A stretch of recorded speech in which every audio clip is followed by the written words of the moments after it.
Then you will know the truth, and the truth will set you free. Do you believe in life after addiction? You better believe it. Now, the host of Life After Addiction. And now your host. I'm Adam Comer, and that's Bruce Stanley. Adam Comer. That's Bruce Stanley. So here we are. All right, guys, we're back at it. This is season 2, episode 12. And today, guys, we want to talk about Bruce, a song comes to my head, back to life, back to reality. We want to talk about reality and almost a narrative of you've lived a life so long when you've lived in addiction. And not even people who struggle with addiction are doing this. Maybe it's just human nature, fallen human nature, that we live in a false reality. We live in just something that we've put up, and it's not healthy for marching through life. But also, we want to talk about trust and gaining trust back, and we think these will correlate. So, Bruce, why don't you lead us in, lay the foundation, and let's go. Okay. This was just really bred from a conversation I was having with a student the other day, and it has to deal with this false reality that we become conditioned to, which then sets up false expectations and leads to frustration and anger and bitterness. And I think especially as Americans, we have been conditioned so much into believing life is such and such that really has nothing to do with life at all. It has to do with man-made expectations and goal setting and these types of things that we believe makes us happy, makes us content, brings satisfaction. And, media drives that. I don't care if it's social or if it's advertising or if it's entertainment media. It all pushes this idea of an imaginary lifestyle that just is not reality. It has obviously components of reality to it, but the expectations that are set in that, and as people grow more and more conditioned to these things, we sang a song of a reality, and you look at MTV Reality House and The Real World, all this stuff. These things that 20 years ago didn't exist, but now we're so conditioned to these types of programs and when we see people live their lives, it's all scripted, but yet, we're like, man, I love watching this because it's real, but it's not. And it's just, we say to ourselves, look, I get it's not real. I just enjoy watching it. But we don't realize how much we're being conditioned by that. And so every day when I get up and what I say to myself of how this day is going to go, what I'm going to achieve or accomplish or what my goals are for this year, we're influenced by that stuff. We have to be. And so it promotes this false reality, which then skews our expectations of life. And therefore, when they're not met, we get frustrated. We become impatient. We're looking for answers to these things that aren't happening the way we think they should. And it's because they aren't real. Yeah, I think that one of the things that drives this factor of living in a false reality is, and when we're about to talk about trying to regain trust, it almost... Man, and I've said this so many times, but there's been surveys that people who struggle with chemical dependence are highly intelligent people, or they can be. They have the capacity of having high IQs, not book smarts, not that kind of thing, but having high intelligence. And so it almost seems silly that you see a person, we see guys all the time come into the program and they're just living in this false reality, and you're like, hey man, you don't even believe that. Don't try to get me to believe that. Why are you doing it? And it's interesting. I think people do it. I did it. I think the reason people do it is because sometimes it's comfortable.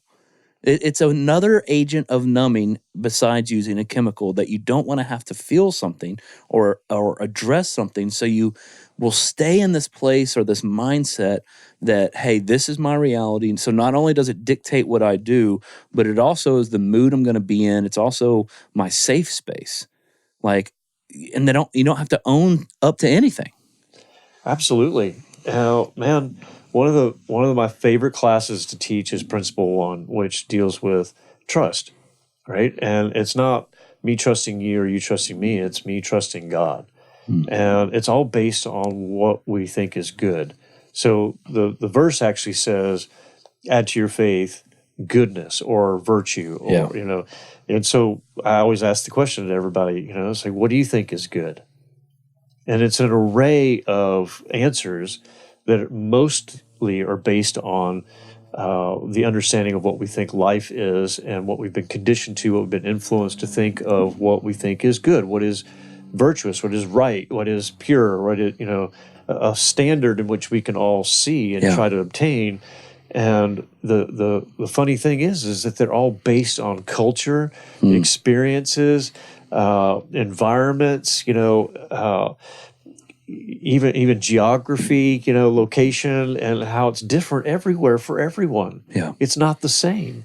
And so therefore, it's all based on a worldly understanding, what we're influenced by, what we're conditioned by, what we've experienced. And there has to be something that is what everybody believes is the same thing. Yeah, standard of truth, absolute truth. Right. And so I'm just going to pull out a proverb here. It's Proverbs 3, 5.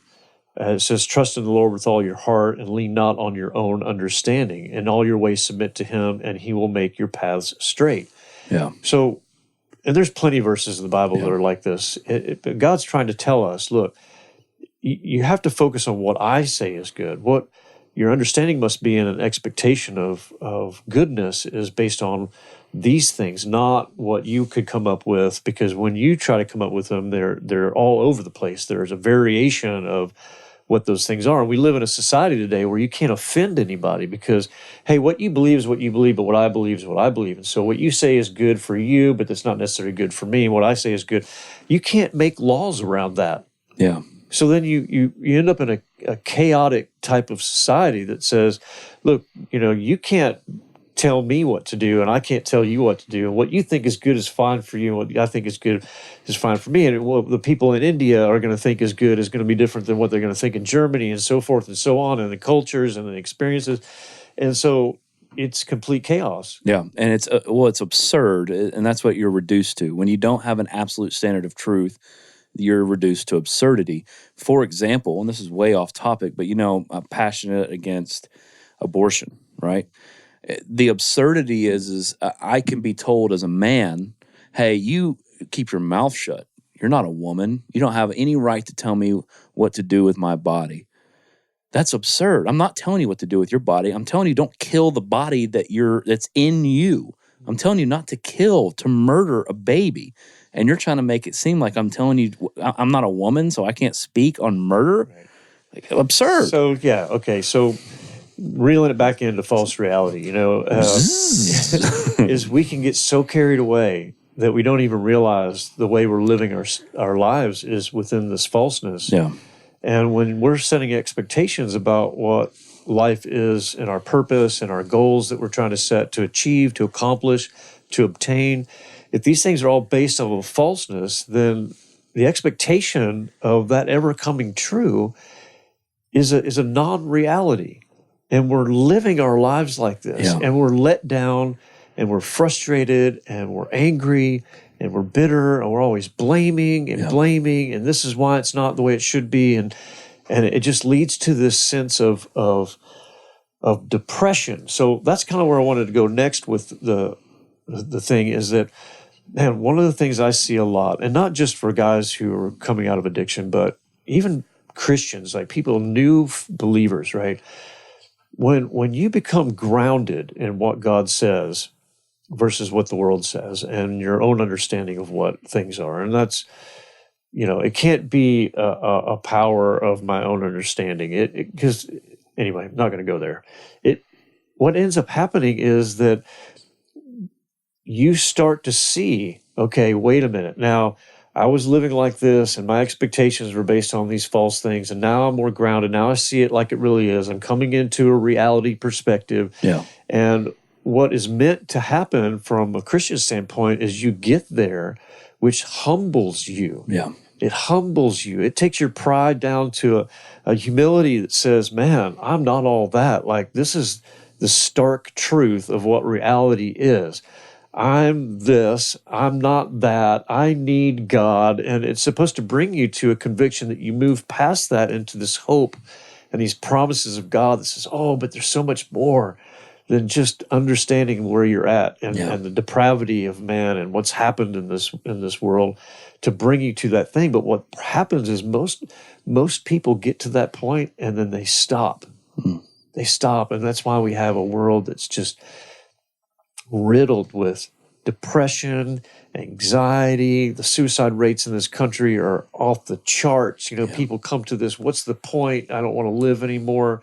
What's the use? And well, yeah, and then the false reality is like you mentioned, you're setting your expectation and are here based on fakeness, based on things that aren't going to bring you fruit. So even if you obtain something, let's say that if I did a timeline of your goals and you're living in this world of just mask and trying to grab at idols to please you, even if you obtain those, when you reach that goal and I zoomed in on your life, oh man, he should be happy he's reached the goal.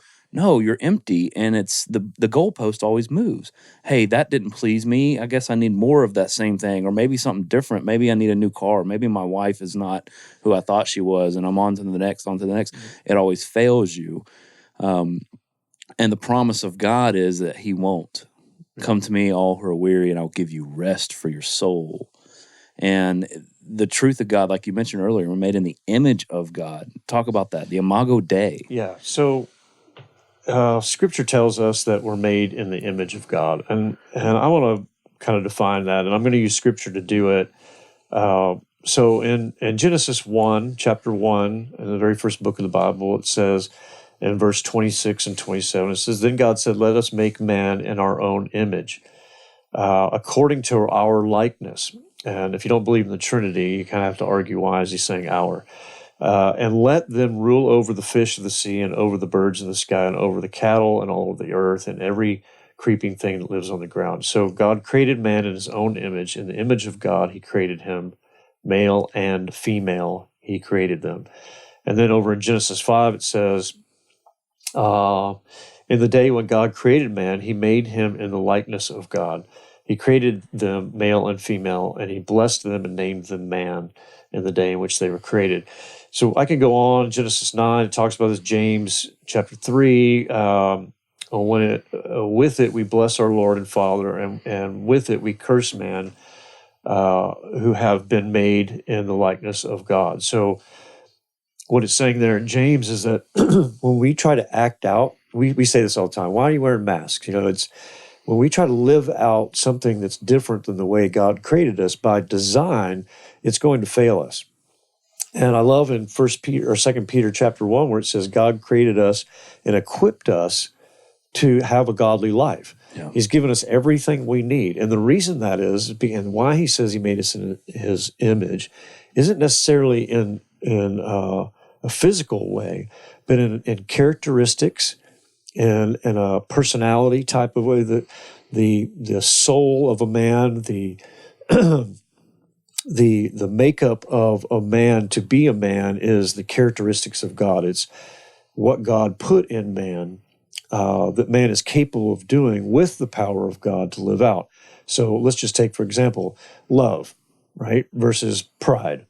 Okay, so God created us with the characteristic in his own likeness with love, that we would know what love is. In fact, Ecclesiastes 3:11 said God put eternity in man's heart so that we would know purpose and a goal. And so these things are in the likeness of God. But pride, excuse me, I got a frog in my throat. Pride is not the likeness of God. So when we try to act out in pride, it's going to fail us because that is not in the likeness of God. And so we weren't designed that way. We can fake it and we can try to live that out But what ends up happening is it fails us. It's a false expectation. It's a false reality that we weren't created to do. And we see many people living out so many false realities of characteristics that God didn't make us in, especially when you start getting into homosexuality and identity confusion and all this kind of stuff, that you're either male or female. And when we go beyond that, it's not a characteristic, it's not a likeness of God. So therefore, we're acting out in a falseness of a reality that was never meant to be. So talking about the false reality and trust, and when we say trust, I think the heart of what we were talking about was when you go through an addiction and you're trying to have, and we've done episodes on this before, but you're trying to have this new life that God's given you, and you're walking back into environments with family or friends who you just caused devastation. There is a big season of untrust, and man, what a trigger. So people are so easily triggered, but we're going to talk about political correctness on another episode. But what a trigger it would be for you to go back to the false reality and numb things as soon as you have the first friction of someone looking at you sideways, not believing something that you said. And what we want to encourage you is don't go back to that person. You know what God's done. He says that you are a new creation. Walk in that regardless of what people believe you or not. Give them so many reasons to trust you. Be transparent. Don't get offended if you are asked to give a drug screen or see money or anything to do with that. Don't be offended by that. Know that you caused it and just walk into it. Man, I'm not that guy anymore. They don't know that, but I do. Absolutely. And so when you're dealing with expectations, and false expectations based on false realities. For instance, okay, I'm good. I know God's changed me. I'm going to go out there and I expect everybody to treat me fairly, knowing that God has changed me. And that's the false reality, it's right? a false reality because no one else knows what's going on inside of you, and they're still seeing the old self, and they don't have any evidence to show that they could think any differently about you than the way they thought about you before and your old behaviors. So, man, be patient. Set up an expectation that just says, look, I know people aren't going to trust me. And when somebody asks you and your wife asks you for your phone, you just give it to her. If you're afraid to give her your phone, it's because you're doing something that you're trying to hide still. And you don't want to be caught doing it. So there's a falseness that's happening, and you're blaming the other person for not trusting you when you're really doing something that's not trustworthy. So live within a reality. And if you're caught doing something, don't let your pride whelp up and say, okay, no, I'm being denial about it and try to blame. You just say, yep, you caught me. I thank you. Now it's exposed. Let me repent. Let's move past this. Because you want to get to a place where it's like, yeah, you can look at my phone if you want. You want to look at my bag. You want to look at my truck. You want to, whatever you want to do. You want to look at my Facebook page. It doesn't matter because I'm doing what is right. Yeah. And there's no fear in that. And therefore, I don't have to set a false expectation that you should just trust me. I should know that you don't trust me and just let you do what you want, whatever you need to do until you do trust me. And, you know what that sounds like, Bruce? Freedom. Yeah. That is so free. Yeah. I don't care what you do. It's not going to affect me. So we always like to do this. How? I hear you talking about not living in this false reality and not allowing people to affect me and just to be who I am and not get upset when the lack of trust comes. How do I do that? I want to read something. This is right. This is in Philippians chapter 4. Right after Paul writes and talks about this peace that surpasses understanding that comes through prayer. Awesome. But in 8, it says this: finally, brothers, whatever is true, sounds like that's not false, that's true. Whatever is honorable, whatever is just, whatever is pure, whatever is lovely, whatever is commendable, if there's any excellence, if there's anything worthy of praise, think about these things. What you have learned and received and heard and seen in me, practice these things, and the God of peace will be with you. So the how. Well, how do I look upon these things if I'm in a false reality? Well, Paul, if you go back in the book of Acts, you could see how Paul actually went to Philippi. And so he's writing to these people who actually watched how he was living. So here's my encouragement. If you want to focus on these things. As Paul says, look to me, go to God's word. You need to spend time in God's word. You need to fall under its authority, right? And so you need to spend time in it. As much as you do on your phone, flipping through social medias, Instagram, Twitter, Facebook, as much as you're going to do that, or whatever your thing that consumes your time, what if you replace that with the word of God? And what we're telling you, based on the authority of what God's word says, it will affect you, and you will no longer be living in a false reality, because it says thy word is truth. Amen. And we just said we needed a standard of truth, an absolute truth, and we gave it to you. So there's that. But also, even more literal of what Paul's saying, he's saying, look at me. Look at what, if you've seen or anything that you've learned or received and heard and seen in me, practice these things. And so God will put people in your life if you're seeking. God will put people to disciple you and you should be seeking for someone to be discipling you, and have a mentor that is a godly man or woman. But then when you do, allow them to speak into your life. Absolutely. Yeah. I mean, that is so true, Adam, because at the same time, we could be praying to God, God, help me walk a straight path. Yeah. God, help me to be honorable and good. And then somebody walks up to you and says, hey, bud, let me look at your phone. And you go, no, I don't want you to look at my phone. And you look at your phone and you go, man, why are you texting this girl and saying all this stuff about when just like, bam, you just got caught. Your prayer was answered. But how are you going to react to that? Yeah. It's like you're going to be in denial about it. You're going to defend. You're going to get your pride all whelped up and say, man, how dare you? Like, you look at my phone. When you just prayed to God to help you walk the straight, and somebody intervened in there, asked you to, welcome it. Welcome it. Yeah. One thing I just want to say is that we have an enemy that is nothing but false. He is the opposite of reality. He is the false reality. He's all smoke and mirrors. All he does is nothing but deceive and try to distract. And we can't forget that we're not just fighting against ourselves and our thoughts and what the world is putting at us. We're fighting against a real enemy who's doing everything possible to try to listen to this verse. This is 2 Corinthians chapter 4, verse 4. It says, in whose case the God of this world has blinded the minds of the unbelieving so that they might not see the light of the gospel, the glory of Christ, who is the image of God. So don't be fooled, right? You're up against something that has more power than you. If you don't reach for the power of God, you will be blinded. You will be fooled. You'll be tricked into a false reality. You got to stay grounded in what is the reality, which is God and his power to help you overcome that. Yeah. This ain't reality TV. Was it Jack Nicholson in The Departed or something? Yeah. This ain't reality TV. We have fun. All right, guys, look to the truth. Look to the one that spoke everything into existence.